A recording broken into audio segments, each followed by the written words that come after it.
Good morning. आज का हमारा टॉपिक है कठोर जल एवं मृदु जल। ठीक है, तो कठोर जल और मृदु जल क्या होता है? देखिए, जो वर्षा का जल होता है, वर्षा का जल क्या होता है? बिल्कुल प्योर होता है, मतलब शुद्ध होता है। लेकिन जब ये जल क्या होता है, पृथ्वी की सतह पर गिरता है तो ये अपने साथ कई प्रकार के लवणों को अपने में घोल लेता है। जैसे कैल्शियम व मैग्नीशियम के लवण अधिकतर इसमें घुले होते हैं। कैल्शियम क्लोराइड हो सकता है, मैग्नीशियम क्लोराइड हो सकता है, कैल्शियम कार्बोनेट हो सकता है, मैग्नीशियम कार्बोनेट हो सकता है। इस तरीके के लवण जब मृदु जल में घुल जाते हैं, जिसे अपन सॉफ्ट वाटर भी कहते हैं, तब इसे क्या कहा जाता है? कठोर जल कहा जाता है। तो पहले परिभाषा लिख लीजिए। वर्षा का जल लगभग शुद्ध होता है, लेकिन जब यह जल पृथ्वी की सतह पर बहता है, लेकिन जब यह जल पृथ्वी की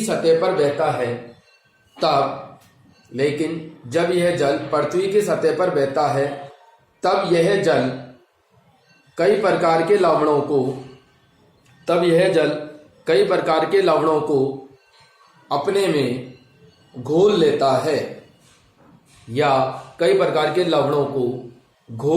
है जल में उपस्थित यह लवण ही कठोर जल का कारण होते हैं।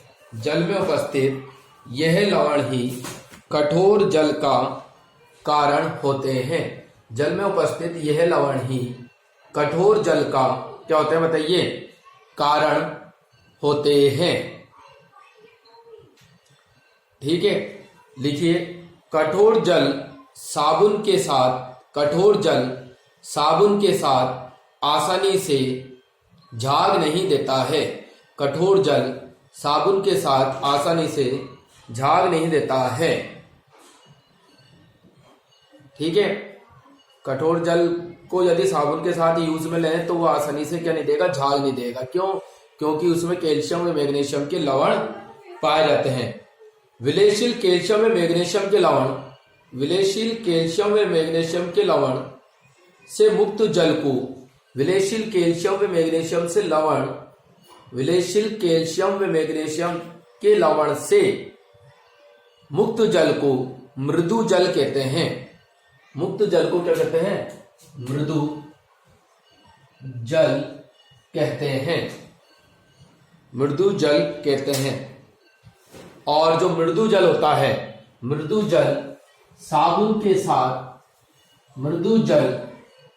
के साथ आसानी से झाग देता है। मृदु जल साबुन के साथ आसानी से झाग देता है।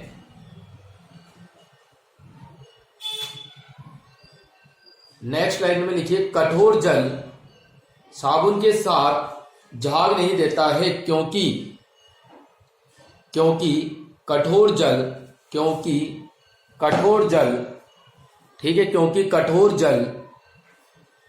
साबुन के साथ मिलकर अवक्षेप देता है। क्या देता है? अवक्षेप देता है। फॉर एग्जाम्पल अपन देखते हैं C17H35 COONA। ठीक है, ये सोडियम स्टीरेट का फॉर्मूला, सोडियम पामेटेट भी संरचना लगभग इसी प्रकार की होती है। ठीक है ना, लंबी कार्बन हाइड्रोकार्बन श्रृंखला होती है जिसमें क्या होता है? CONA जुड़ा होता है। मतलब ये सोडियम या पोटेशियम के, मतलब ये क्या होते हैं? सोडियम व पोटेशियम के लवण होते हैं। ठीक है ना? ठीक है, अब C17H35 COONA फॉर्मूला होगा, सोडियम का लवण है। अब इसकी जब अपन कठोर जल से अभिक्रिया कराते हैं तो बेटा कठोर जल में क्या होता है? कैल्शियम क्लोराइड, मैग्नीशियम क्लोराइड या के और भी क्या होते हैं? लवण इसमें उपस्थित। मान लीजिए कठोर जल में क्या है? कैल्शियम क्लोराइड का लवण है। अब ये कठोर जल, ये तो कठोर जल में उपस्थित लवण है और ये साबुन है।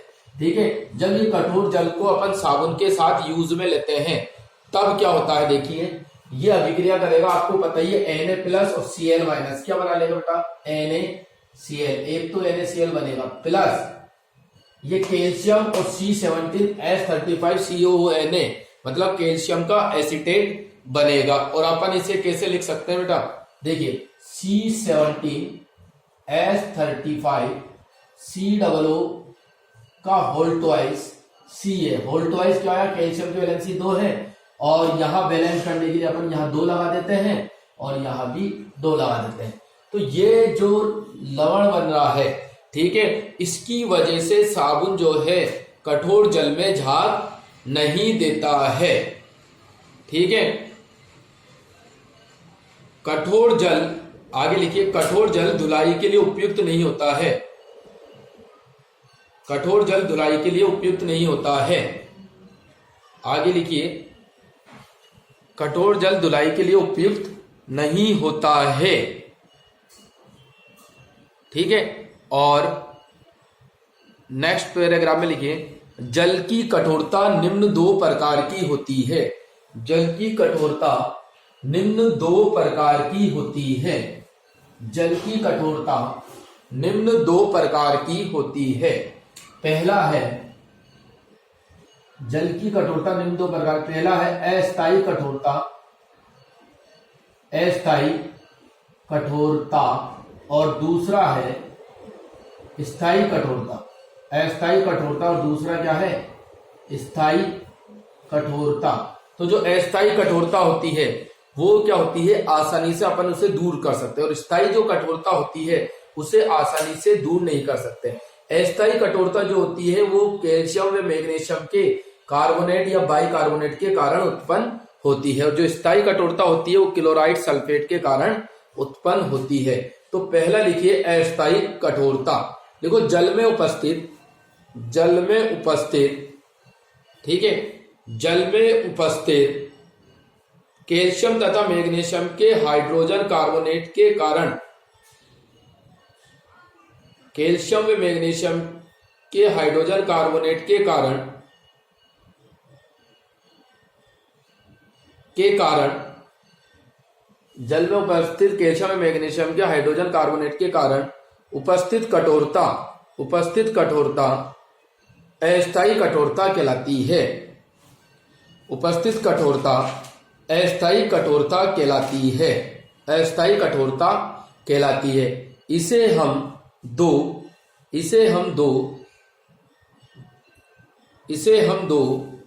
निम्न विधियों द्वारा आसानी से पृथक कर सकते हैं। इसे हम 2 निम्न विधियों द्वारा आसानी से पृथक कर सकते हैं। ठीक है, तो इसमें पहला लिखिए उबालना। क्या लिखेंगे, उबालना।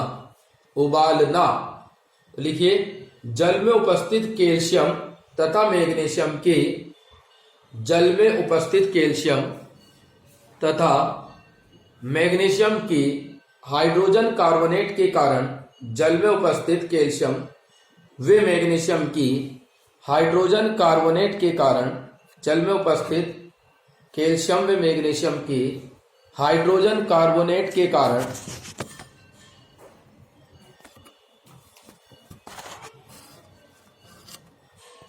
जल में उपस्थित कैल्शियम व मैग्नीशियम की हाइड्रोजन कार्बोनेट के कारण, जल में उपस्थित कैल्शियम व मैग्नीशियम के हाइड्रोजन कार्बोनेट के कारण जो कठोरता उत्पन्न होती है उसे उबालकर दूर किया जा सकता है।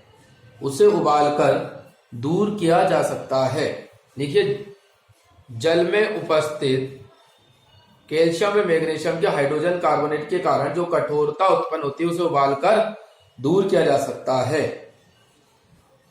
देखो, जल को उबालने पर इसके हाइड्रोजन कार्बोनेट, जल को उबालने पर इसके हाइड्रोजन कार्बोनेट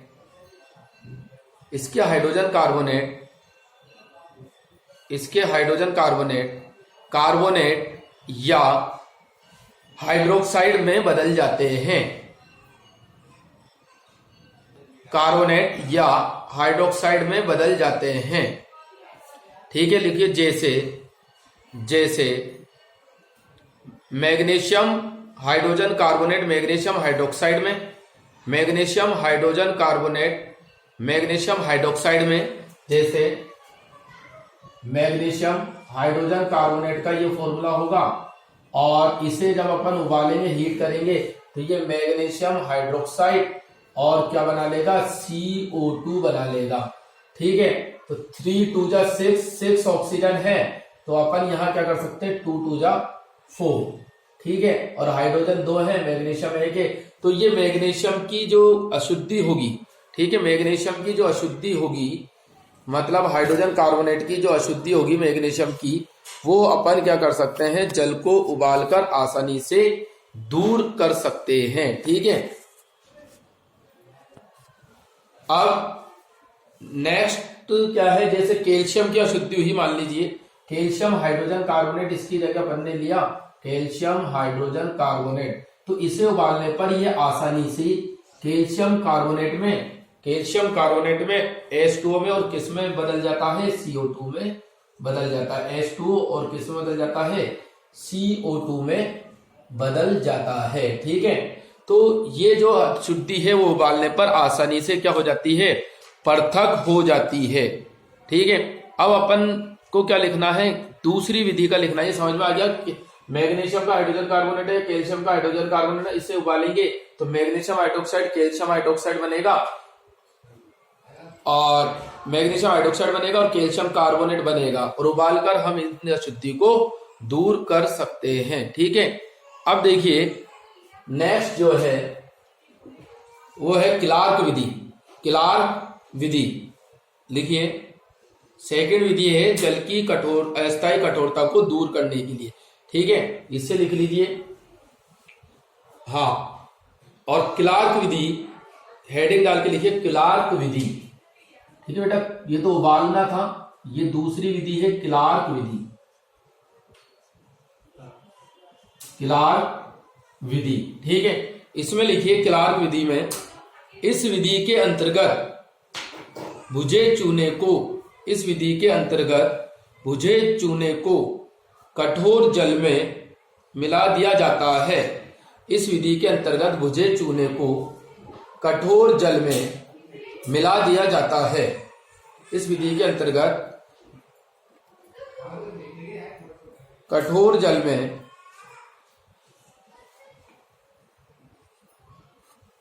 भुजे चूने को मिला दिया जाता है, जिससे कैल्शियम कार्बोनेट तथा मैग्नीशियम हाइड्रोक्साइड अवक्षेपित हो जाते हैं। जिससे कैल्शियम कार्बोनेट व मैग्नीशियम हाइड्रोक्साइड अवक्षेपित हो जाते हैं। देखिए क्लार्क विधि में क्या करते हैं, कैल्शियम, जैसे कैल्शियम हाइड्रोजन कार्बोनेट की अशुद्धि है कठोर जल में, तो इसमें ओनली क्या कर दिया जाता है, भुजा चूना मतलब कैल्शियम हाइड्रोक्साइड को मिला दिया जाता है।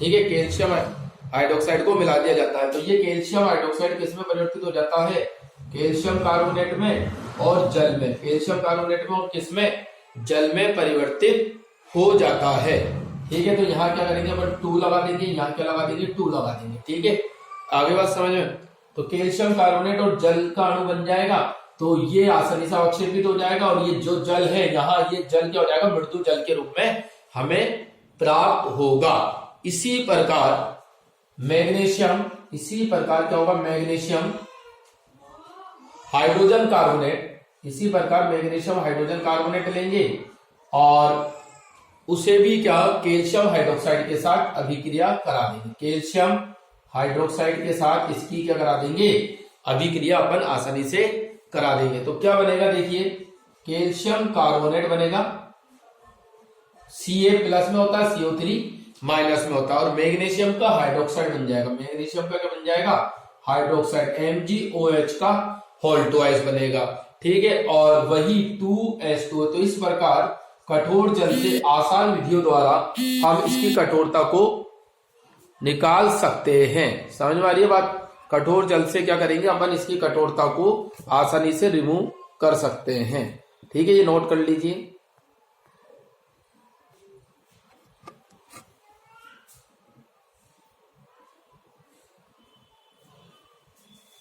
हाँ, तो ये अस्थायी कठोरता तथा इसके क्या थे, कारण थे कि अस्थायी कठोरता को कैसे दूर किया जा सकता है। अब स्थायी कठोरता का भी कारण लिख लीजिए और फिर नेक्स्ट क्लास में अपन आगे इसके स्थायी कठोरता को दूर कैसे किया जा सकता है वो टॉपिक अपन इसका करेंगे। ठीक है, तो लिखिए स्थायी कठोरता, देखिए जल में उपस्थित, स्थायी कठोरता में लिखिए इसमें जल में उपस्थित कैल्शियम या मैग्नीशियम के क्लोराइड तथा सल्फेट के कारण, जल में उपस्थित कैल्शियम व मैग्नीशियम के क्लोराइड, जल में उपस्थित कैल्शियम व मैग्नीशियम के क्लोराइड, जल में उपस्थित कैल्शियम व मैग्नीशियम के क्लोराइड तथा सल्फेट के कारण, सल्फेट के कारण जो अशुद्धि, सल्फेट के कारण जो अशुद्धि उत्पन्न होती है, जो अशुद्धि उत्पन्न होती है या जो अशुद्धि जल में उपस्थित होती है वो वह स्थायी कठोरता का कारण बनती है, वह स्थायी कठोरता का कारण बनती है। ठीक है, तो ये बात समझ में आ गई कि अगर क्लोराइड, कैल्शियम के क्लोराइड या मैग्नीशियम के क्लोराइड या कैल्शियम का सल्फेट या मैग्नीशियम का सल्फेट, मतलब कैल्शियम क्लोराइड मैग्नीशियम क्लोराइड या कैल्शियम सल्फेट या मैग्नीशियम सल्फेट किसमें घुला होगा, जल में घुला होगा, तो वो आसान विधियों द्वारा अलग नहीं होगा और वो स्थायी कठोरता का कारण बनेगा। और इसको दूर करने के लिए कुछ विशेष विधियों का अपन उपयोग करते हैं, उसे क्या करेंगे नेक्स्ट अपन क्लास में उसे पढ़ते हैं। ठीक है ना, ओके, थैंक यू।